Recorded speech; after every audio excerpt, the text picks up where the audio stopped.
চেটে পুটে খাই, তাই তো আমি ডাল বানাই। চেটে পুটে খাই। নমস্কার বন্ধুরা, আপনাদের সবাইকে গরমের শুভেচ্ছা জানাই। রোদে গরমে, তপ্ত গরমে ভালো আছেন সবাই। এখন আমি মুসুর ডাল রান্না করে নিচ্ছি। প্রথমে কড়াই গরম করেছি, বেশ ভালো করে গরম করেছি। তারপর সর্ষের তেল গরম করে নিয়েছি। তারপর গোটা জিরে ফোড়ন দিয়েছি, লঙ্কা ফোড়ন দিয়েছি, গোটা গোলমরিচ ফোড়ন দিয়েছি। তেলে ধোঁয়া বেরোচ্ছে, সেই সময়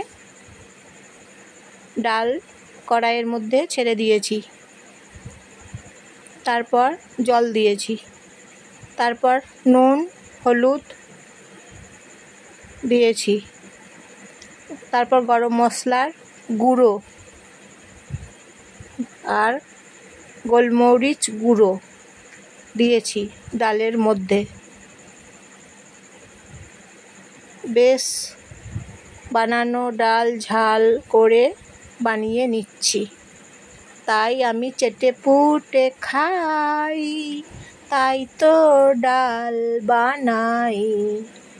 আর আমার ভিডিও যদি ভালো লাগে তাহলে লাইক করবেন, সাবস্ক্রাইব করবেন।